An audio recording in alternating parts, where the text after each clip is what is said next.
Bollywood silver screen presenting nice view. ये कहानी है 20 साल के जिंग की, जो अपने जज्बे से, मेहनत से और आत्मविश्वास से रोडपति से करोड़पति बन गया।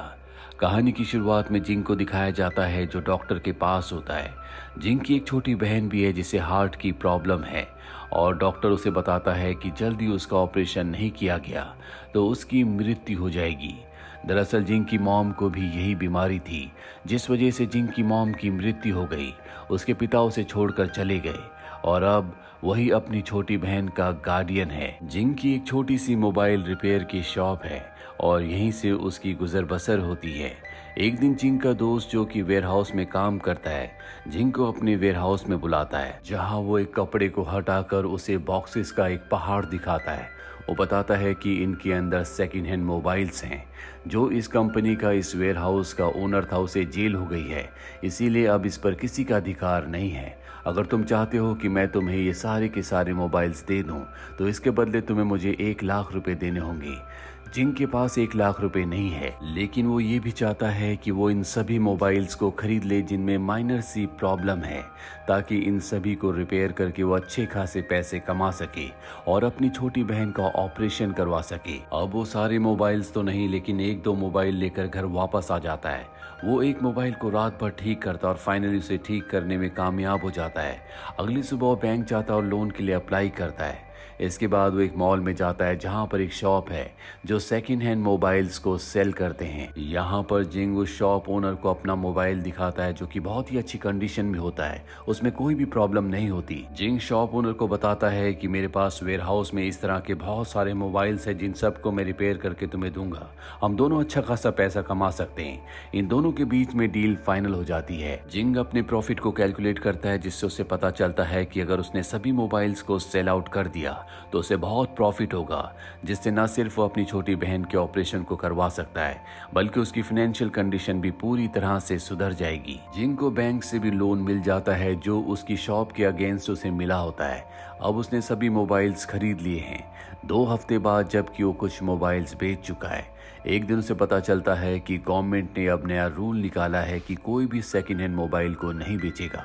वो मॉल में शॉप ओनर के पास जाता है। शॉप ओनर उसके मोबाइल्स लेने से मना कर देता है क्योंकि ये गवर्नमेंट का रूल है। और अब जिंग पूरी तरह से फंस चुका है क्योंकि उसके पास जितने भी फोन्स हैं, ना वो उन्हें किसी को बेच सकता है, ना ही कोई खरीदेगा, क्योंकि ये सब अब इलीगल हो चुका है।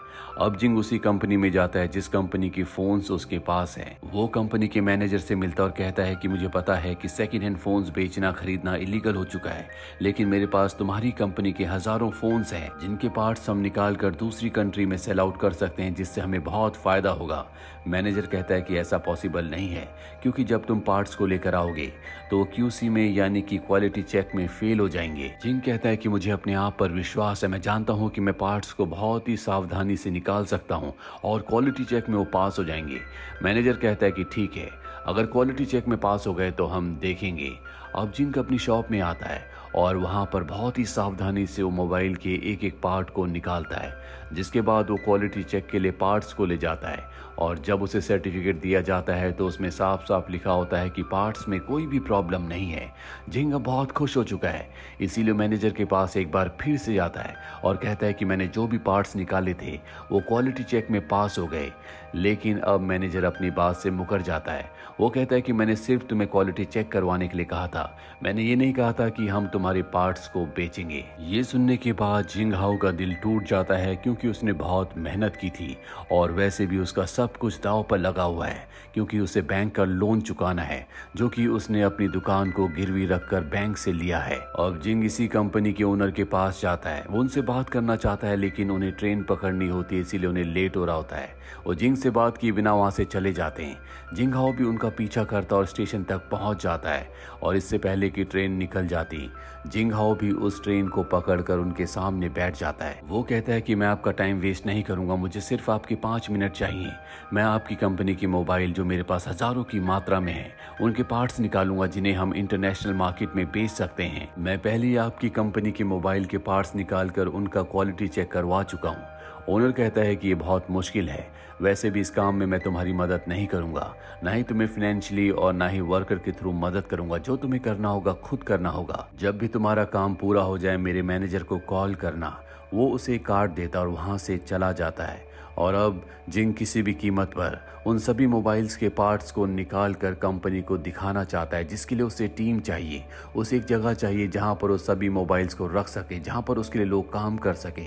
लेकिन सबसे बड़ी प्रॉब्लम ये होती है कि उसके पास बिल्कुल पैसे नहीं बचे।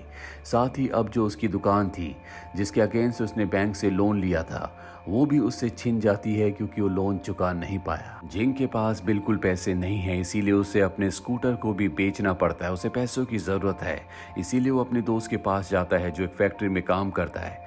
जिंग उसके पैर पकड़ लेता और कहता है कि मुझे काम की जरूरत है। उसका दोस्त उसे विंडो क्लीनिंग के काम में लगा देता है, यानी कि उसे हवा में लटक कर विंडोज को साफ करना होगा। और अब जिंग के पास जितने भी मोबाइल है वो एक जगह रेंट पर लेकर उसकी कंडीशन पूरी तरह से ठीक करके उन सभी मोबाइल्स को वहां पर ले आता है ताकि उन्हें रिपेयर किया जा सके, उनके पार्ट्स को निकाला जा सके। लेकिन काम करने के लिए उसे हेल्पर्स की, वर्कर्स की ज़रूरत है, क्योंकि अकेले वो इतने सारे काम नहीं कर सकता। सैलरी देने के लिए उसके पास पैसे नहीं है, इसीलिए वो तय करता है कि वो ऐसे लोगों को ढूंढेगा जिनके पास काम नहीं है, जिनके पास पैसे नहीं है और जो इसी इंडस्ट्री में पहले काम कर चुके हैं। इसीलिए एक लेडी से मिलता है जो पहले एक इलेक्ट्रॉनिक्स की कंपनी में काम किया करती थी, लेकिन कंपनी में एक्सीडेंट की वजह से उसके सुनने की शक्ति चली गई, जिसके बाद उसे कंपनी से निकाल दिया गया और अब वो छोटे मोटे काम करती है। जिंग पूरी सच्चाई से उसे अपना पूरा प्लान बताता और कहता है कि हम मिलकर काम कर सकते हैं, आगे बढ़ सकते हैं। वो लेडी उसका साथ देने के लिए तैयार हो जाती है। इसके बाद वो एक दूसरे आदमी के पास जाता है जो पहले कंपनी का मैनेजर हुआ करता था, लेकिन वो एक अच्छा फाइटर था और एक दिन फाइटिंग के दौरान दूसरे फाइटर की मौत हो गई, जिस वजह से उसे जेल हो गई, उसकी नौकरी छूट गई। अब वो जेल से तो बाहर आ चुका है, लेकिन उसके पास काम नहीं है। जिंग उसे भी अपनी टीम में शामिल कर लेता है। इसके बाद वो एक गेमर के पास जाता है जो शादी करना चाहता है, लेकिन शादी करने के लिए उसके पास पैसे नहीं है। जिंग कहता है कि तुम हमारे साथ काम कर सकते हो। जिंग इसी तरह से बहुत सारे और भी लोगों को अपनी टीम में शामिल कर लेता है जो कि कभी अपनी इंडस्ट्री में प्रोफेशनल थे लेकिन अब रिटायर हो चुके हैं। इस तरह से जिंग अपनी पूरी टीम बना लेता है और अब सब मिलकर दिन रात मेहनत करके काम करना शुरू कर देते हैं। ये अपनी कंपनी का नाम रखते हैं नाइस व्यू। लेकिन जिंग को ज्यादा मेहनत करनी पड़ती है क्योंकि उसकी बहन की तबीयत ठीक नहीं है, ना ही उसके पास अर्निंग का कोई सोर्स है। इसलिए दिन में वो विंडो क्लीनिंग का काम करता और रात को मोबाइल्स के पार्ट्स निकालता है। अब एक दिन उस गेमर की जो शादी करना चाहता था उसे एक लड़की मिल जाती है। जिंग अपनी बहन के साथ उसकी शादी में जाता है और जब वो शादी से अपने घर वापस आता है तो उसके ओनर ने लिखा होता है कि तुमने 3 महीने से किराया नहीं दिया, जब तक तुम किराया नहीं दोगे तुम्हें घर के अंदर एंट्री नहीं मिलेगी। रात को जिंगहाओ को कुछ समझ नहीं आता कि उसे कहाँ जाना चाहिए, इसीलिए वो अपनी बहन को लेकर फैक्ट्री में आ जाता है जहाँ पर वो बॉक्सेस से उसके लिए बेड बनाता है।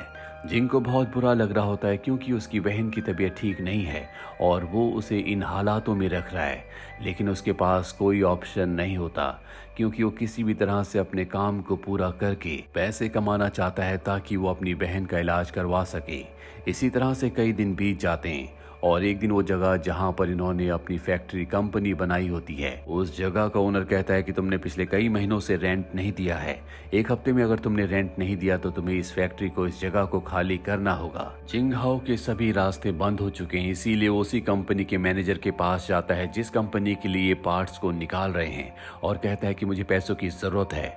मैनेजर कहता है कि हम तुम्हें पैसे नहीं दे सकते, हमारे बॉस ने तुमसे यही डील की थी। जिंगहाओ एक बार फिर से हताश होकर अपने लोगों के पास आ जाता है जो उसकी कंपनी में उसके साथ काम करते हैं।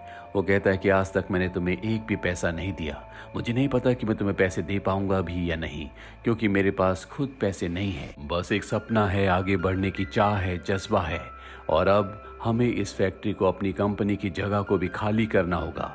उसके साथ ही उसका साथ देते हैं और यहाँ से सारा सामान अपने अपने घर ले जाते हैं और अब सब अपने घर से ही काम करना शुरू कर देते हैं। लेकिन जिंग के पास कोई भी घर नहीं है, वो तो अपनी बहन के साथ अपनी कंपनी, अपनी फैक्ट्री में सोया करता था जो जगह अब इनसे छिन चुकी है।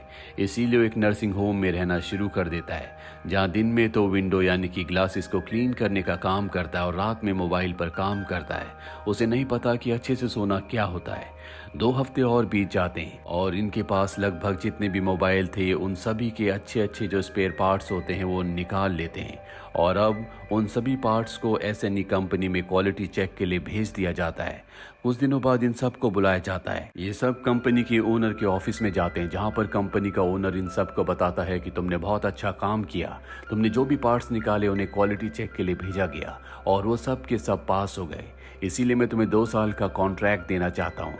ये सुनकर जिंग और उसके जितने भी दोस्त होते हैं वो सब के सब बहुत खुश हो जाते हैं, क्योंकि जिंग के पास एक यही रास्ता था कि वो पैसे कमा सके, अपनी बहन के ऑपरेशन को करवा सके।